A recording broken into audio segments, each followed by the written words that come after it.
السلام علیکم ورحمۃ اللہ وبرکاتہ۔ شروع اللہ کے نام سے جو بڑا مہربان نہایت رحم کرنے والا ہے۔ آج ہے رمضان کے 7ویں روزے کی سحری۔ نور کی برسات ہو رہی ہے، دعاؤں کی قبولیت کا وقت ہے، اور اس پر نور لمحے کو مزید بہتر بنانے کے لیے میں ہوں آپ کی میزبان مہوش، اور آپ کے ساتھ ہوں ہماری سحری ٹرانسمیشن میں۔ آج کی ہماری سحری ٹرانسمیشن کا موضوع ہے رزق حلال اور تجارت۔ اللہ تعالیٰ کے نزدیک رزق حلال عبادت کی مانند ہے۔ ہمارے نبی پاک صلی اللہ علیہ وآلہ وسلم نے ارشاد فرمایا کہ ہر مسلمان پر فرض ہے کہ وہ رزق حلال کمائے۔ دیانتداری، سچائی اور انصاف کے ساتھ کی ہوئی تجارت دنیا میں تو برکت دیتی ہی ہے، بلکہ آخرت میں بھی نجات کا باعث ہوتی ہے۔ اور وہ تاجر جو ایمانداری، سچائی اور انصاف کے ساتھ تجارت کرتا ہے، وہ آخرت میں انبیاء، شہداء، صدیقین کے ساتھ کھڑا ہوگا۔ آج ہم اپنی سحری ٹرانسمیشن کا احوال آپ کو بتا دیں۔ نعتوں کا سلسلہ ہوگا، قوالی کی محفل بھی ہوگی، ساتھ ہی ہمارے ساتھ مہمان ہیں اور ہمارے جید عالم دین بھی ہیں جس سے ہم اس موضوع پہ گفتگو کرنے والے ہیں، اور بہت ہی امپورٹنٹ سیگمنٹ ہمارا ہوتا ہے وہ ہے کوکنگ کا، وہ بھی شامل کریں گے۔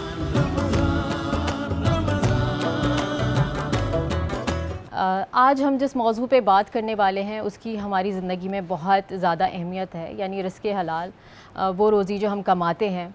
آپ دیکھتے ہیں کہ رزق حلال چاہے تھوڑا بھی ہو، اس میں برکت کتنی ہوتی ہے، بے شک، اور حرام کمائی میں چاہے وہ خزانہ ہی کیوں نہ ہو، اس میں برکت نہیں ہوتی۔ مزید تفصیلات میں جائیں گے ہم، اور ہمارے مفتی صاحب سے بھی بات کریں گے، اپنے مہمانوں سے بھی بات کریں گے، لیکن ایک چھوٹے سے بریک کے بعد دیکھتے رہیے ہماری سحری ٹرانسمیشن باران رحمت۔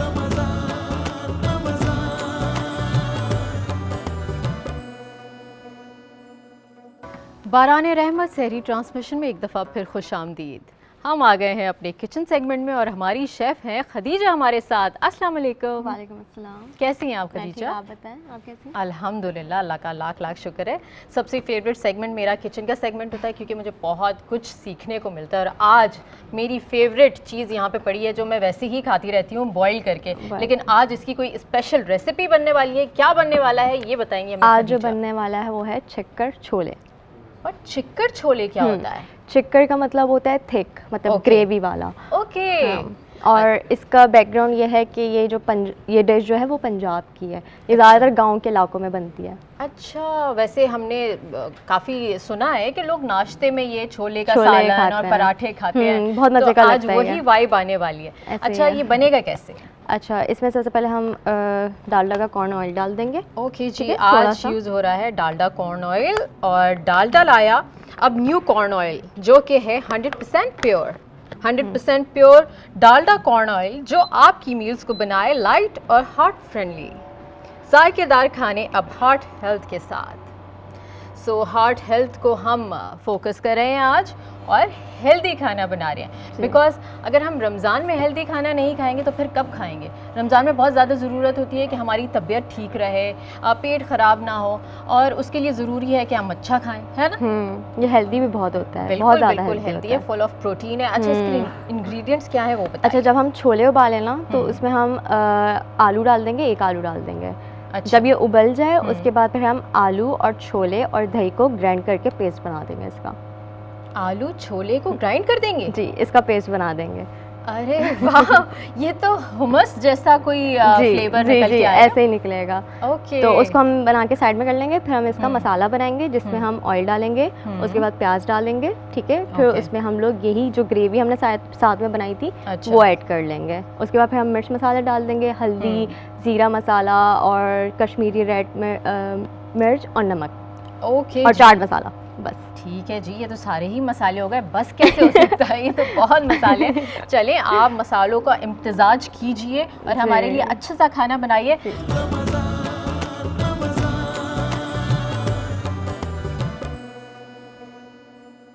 تو سب سے پہلے میں مفتی صاحب سے انٹروڈیوس کراؤں، خیر انٹروڈیوس کیا کراؤں، یہ روزانہ ہمارے ساتھ ہماری سحری ٹرانسمیشن کا پارٹ ہے، ہماری ٹیم کا پارٹ ہے۔ تو ہمارے نہایت قابل عالم دین مفتی محسن الزما صاحب ہمارے ساتھ موجود ہیں۔ السلام علیکم۔ السلام بہن۔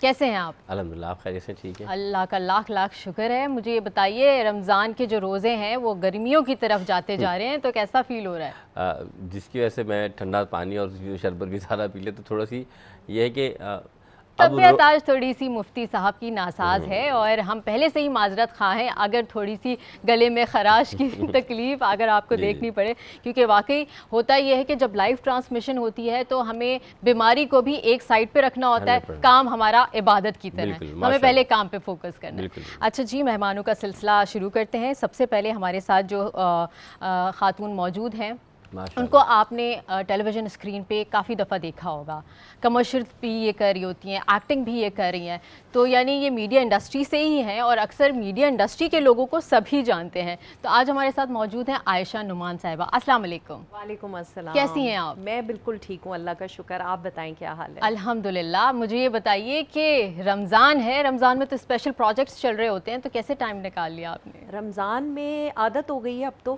کام کرنے کی. رمضان کو بھی میرے خیال میں ہم اسی طرح لے رہے ہوتے ہیں، اسی طرح ارلی کال ٹائمز آ رہے ہوتے ہیں اور اسی طرح ساری روٹین چل رہی ہوتی ہے. تو آپ لوگوں نے اتنے پیار سے بلایا تو آنا تو تھا بالکل. Thank you so much for coming. اچھا جی، نیکسٹ گیسٹ جو ہمارے ساتھ موجود ہیں یہ اکثر ہماری سحری ٹرانسمیشن میں آپ نے انہیں دیکھا ہوگا، بہت اہم رول پلے کر رہے ہیں یہ ہمارے معاشرے میں. ہی از این ایجوکیشنسٹ، ماہر تعلیم ہے، یہ کافی ایجوکیشنل انسٹیٹیوٹ سے ان کا تعلق ہے. ان کو ویلکم کرتے ہیں اپنے شو میں. یوسف علی جج صاحب، السلام علیکم. وعلیکم السلام جی. کیسے ہیں آپ؟ میں بھی بہت بہت شکریہ. آپ کیسی ہیں؟ الحمدللہ. آپ کا رمضان کیسا جا رہا ہے؟ ماشاء اللہ الحمدللہ بہت اچھا گزر رہا ہے رمضان، اور مزہ بھی آ رہا ہے اور اچھی روٹین بن گئی ہے رمضان کی وجہ سے میری. ماشاء اللہ زبردست. اچھا، یہ روٹین کی آپ نے بات کی نا، اکثر لوگوں کی روٹین رمضان میں آ کے ہی بہتر ہو پاتی ہے. جی جی جی. تو اسے کنٹینیو کیوں نہیں کر پاتے نارمل ڈیز میں؟ ایکچولی ٹائمنگس کا آ جاتا ہے اس میں کافی. اگر کوئی ایک سیٹ کر دی ہے ٹائمنگس گورنمنٹ کی طرف سے کہ جی یہ کامز ہیں اتنے ٹائمنگس میں ہوں گے، اتنے ٹائمنگس میں نہیں ہوں گے، تو رمضان کی وجہ سے کہ کافی ٹائم مل جاتا ہے. اسٹرکٹ رولز ہو جاتے ہیں دفاتر میں بھی، ایجوکیشنل انسٹیٹیوٹس میں بھی، گھر پہ بھی، افطار بھی. تو اسی وجہ سے جو ہے نا ویسے صحیح بات کر رہے ہیں آپ. اگر ہماری گورنمنٹ تھوڑی سی اسٹرکٹ ہو جائے، ہمارے ملک میں اچھے رولز اینڈ ریگولیشن فالو ہونے لگے، تو یہ ہوگا کہ وقت ایک جو مقررہ وقت ہے اسی میں آپ کام کے لیے آئیں، اور پھر جب آپ کا آف ہو گیا then you are off, like اس کے اندر پھر آپ اپنی مرضی کے کام کر سکتے ہیں. لیکن ہمارے یہاں تو یہ ہوتا ہے، اور اسپیشلی کراچی شہر میں صبح آپ کام کے لیے نکلتے ہیں اور اس کے بعد آدھی رات کو ہی گھر آتے ہیں، کیونکہ آدھے سے زیادہ ٹائم تو آپ کا ٹریفک میں نکل رہا ہوتا ہے، اور اس سے زیادہ ٹائم ہمارے آفیسز میں ہوتا ہے، اور آفیسز میں بھی ایکسٹرا آورس میں بٹھا لیتے ہیں اور اس کا بھی کوئی وہ نہیں ہوتا. مطلب یہ ہے کہ رمضان میں ایٹ لیسٹ ہمیں یہ تھوڑا سا فائدہ ہو جاتا ہے. چلیں جی، مہمانوں سے بھی بات کریں گے لیکن ایک چھوٹے سے بریک کے بعد، اور آپ کہیں مت جائیے گا، دیکھتے رہیے ہماری سحری ٹرانسمیشن باران رحمت.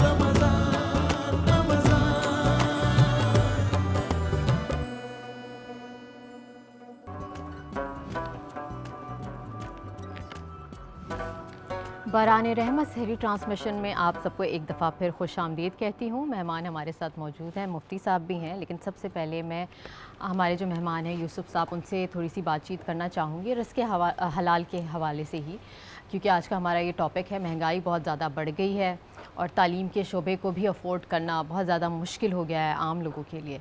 تو سر مجھے یہ بتائیے کہ آج کے دور میں جو یہ ایجوکیشنل انسٹیٹیوٹس ہیں ان کی اتنی بھاری بھاری فیسیں ہیں جس کو افورڈ کرنا بہت مشکل ہے، اور لوگوں کا یہ کہنا ہوتا ہے کہ یہ اتنا ہونی نہیں چاہیے فیس جتنی یہ رکھ لیتے ہیں، اور یہ ناجائز منافع خوری میں بھی آتا ہے. تو آپ اس حوالے سے کیا کہیں گے؟ جی جی. یہ جو ایجوکیشن جو ہے آج کل کمرشل میں چلی گئی ہے، تو اسکلز جو ہے اب وہ اب کہتے ہیں کہ نا اسکلز اب سیل کی جا رہی ہے.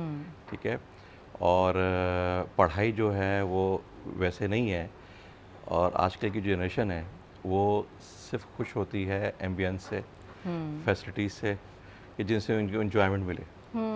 تو اب مجھے like one of my could was telling me کہ جی میری ایک دوست ہے، وہ فلاں جو ہے وہ اسکول انسٹیٹیوٹ میں جو ہے وہ پڑھ رہی ہے، اور وہاں پہ جو ہے وہ they have this kind of tennis things, table club, talking about so many things کہ نا یہ اب بچے جو ہے وہ پڑھائی کم زیادہ ہو گئی ہے.